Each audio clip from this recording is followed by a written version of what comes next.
How's everybody doing today? Good? Nice. Yeah, thanks for coming. Um, Figured I wanted to start out asking, how many people here have done yoga before, because that kind of determines how I was going to sort of structure the class. So if you want to, nobody's done it? Okay. So I'll try to go a little bit slower today, and that way you can sort of see the poses. Normally the classes would go a little bit faster, but since nobody's done it, I just want everybody to kind of get an idea of what the poses look like. And the biggest thing with yoga is, and you'll hear this if you go to a studio a lot, is this is your practice. You know your body better than I do. So if there's something you need to modify, if you don't like the pose I'm doing, if you don't want to do it at all, you decide, right? If you want to advance the pose, it's all sort of your practice. You hear that a lot. They'll say it's like your practice. So like make it whatever, whatever works for you. So that's the biggest thing I would say. And I'll try to weave in some golf knowledge along the way, just little things I picked up and how they kind of maybe correlate with yoga and how, yoga sort of benefits you in golf, because there's a ton of benefits. A lot of people would think from the flexibility, but the mindfulness that you get from doing yoga can be equally as beneficial. So I think what we'll do is we'll start at the top of our mats here. The first pose we'll work on, it's called mountain pose, and it's a grounding pose, and it's great for posture, especially in the golf swing. So really bring your feet about hip distance apart, really root down into the center of your feet, and then from there, kind of slight micro bend, whatever is comfortable. Don't lock your knees, because that's actually really, you're actually doing something bad for yourself when you do that. So try to have a little micro bend in your knees, long spine, tuck your tailbone slightly, bring your hands down to your sides, palms facing open. The crown of your head, you want it to reach towards the sky. You want your feet grounded into the earth, so you're long. And one other thing we do when we do yoga is we do a lot of breathing. There's actually a whole subsection of yoga called pranayama that deals specifically with breathing. But when it comes to doing the poses, you'll want to be breathing, because a lot of times if the pose gets too strenuous, a lot of people tend to hold their breath, which is bad, because that tends to trickle out into the real world. We get in these stressful situations and we try and hold our breath. So it's good practice to work on breathing here, and then we can take that out to the golf course. We can take that out to whatever we do in life. So you'll hear me say like inhale, exhale.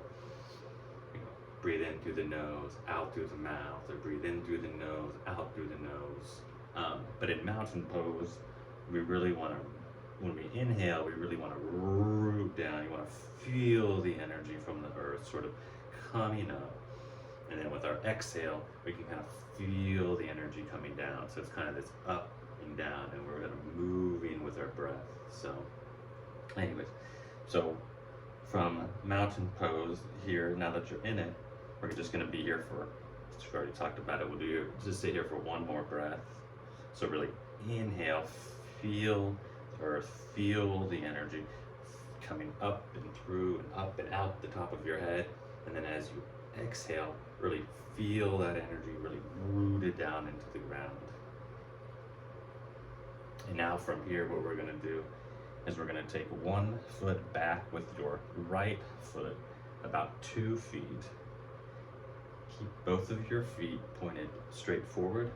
You're going to do a slight bend in your front left knee. Make sure you can still see your knee, make sure you can still see your foot over your knee.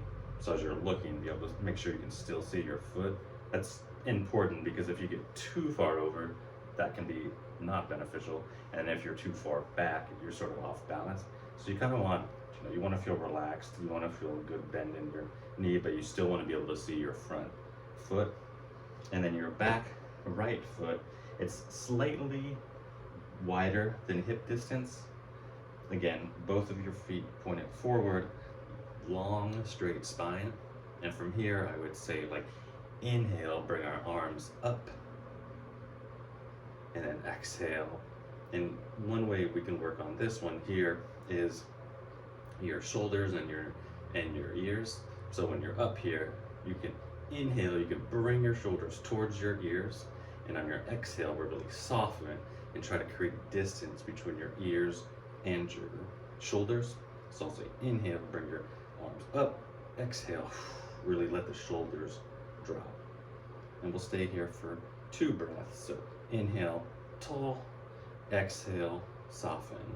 Inhale, tall, exhale, soften. And now you do 2 more just on your own breath. When you finish, go ahead and take that right foot, bring it back up to meet your left foot, back to your mountain pose. Go ahead and bring your arms back down to your side. You can keep your palms open. And from here, we're gonna do the other side. So this time, instead of bringing your right foot back, go ahead and bring your left foot back 2 to 3 feet, a little bit wider than hip distance. Both of your feet facing forward, slight bend in your front right knee, or in your right knee. Again, really try to work on making sure you can still see your toes over your knee. Again, long spine, arms up, palms facing one another. Again, we'll inhale, bringing those shoulders up to meet the ears. We'll exhale, bring them, fall away. Inhale, up to your ears. Exhale, fall away. Do that 2 more times on your own breath. And when you finish, go ahead and bring your left foot back up to the top of your mat to meet your right foot back into your mountain pose. Has anybody seen the movie Bagger Vance? A couple people.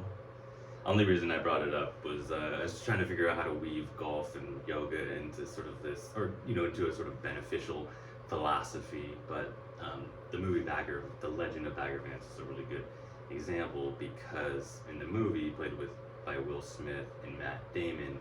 Matt Damon is this guy. He used to be this really good golfer. He had some hard times in life. Ended up leaving golf. And then in the movie, Will Smith comes back as this sort of mystical character. He ends up caddying for Matt Damon's character and sort of is teaching him like these life lessons, but also teaching him these golf lessons. But the whole movie is based off of this yoga philosophy called karma yoga.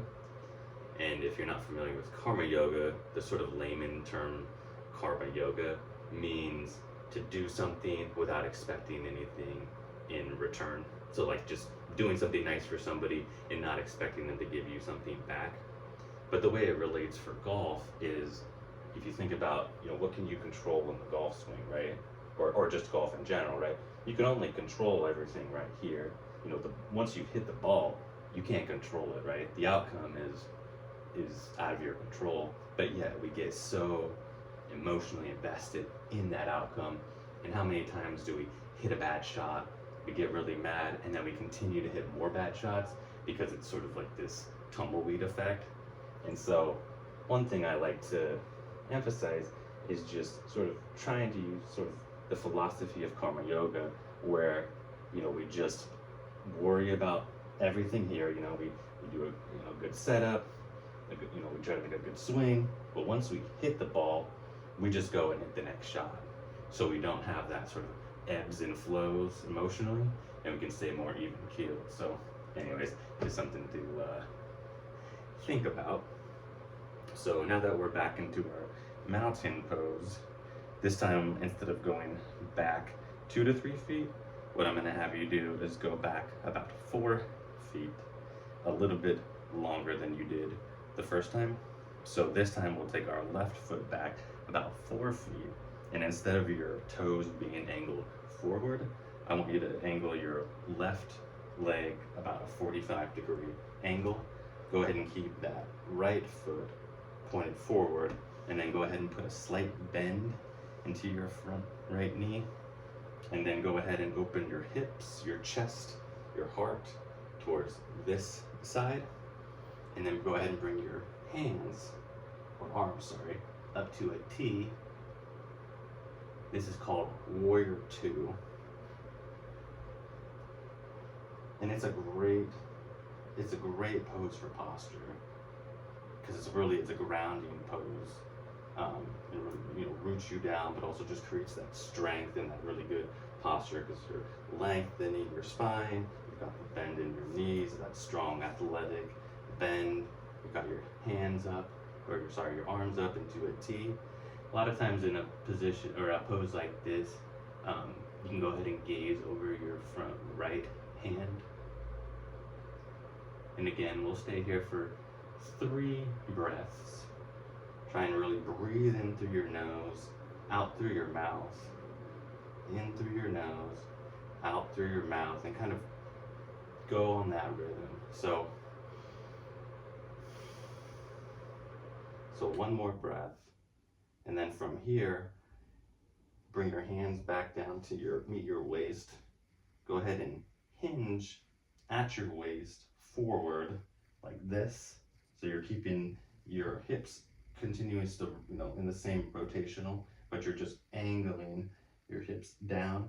You can bring you can bring your right arm down just above your left knee, and then you can take your left hand overhead.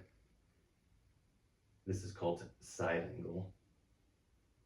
And then from here, we'll just stay here for 3 breaths, really reaching with that left hand. You can also, if you want to, you can bring your right hand up, almost like a U shape, like you're trying to greet 2 people at once.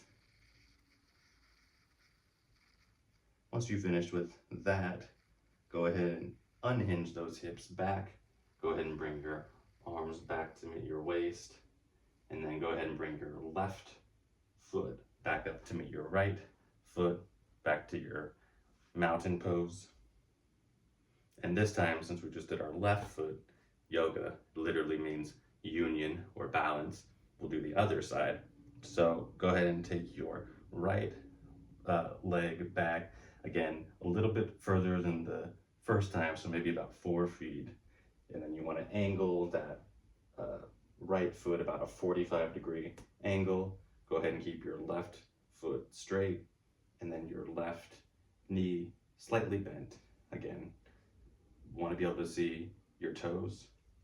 Long spine. Go ahead and turn your hips, your shoulders, your chest towards the wall.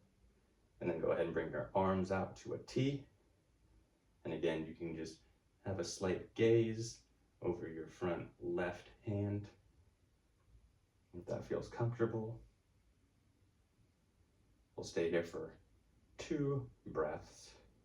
Again, in through your nose, out through your mouth, and kind of work on that rhythm.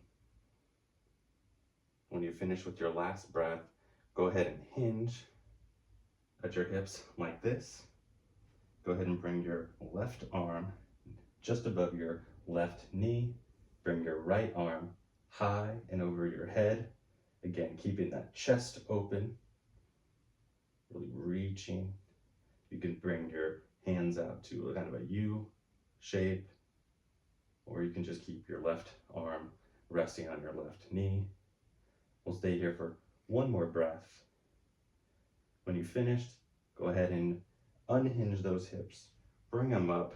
Bring your hands back up to meet your waist, or back up on your waist, and then go ahead and bring your right foot back up to the front of the mat to meet your left foot back in your mountain pose.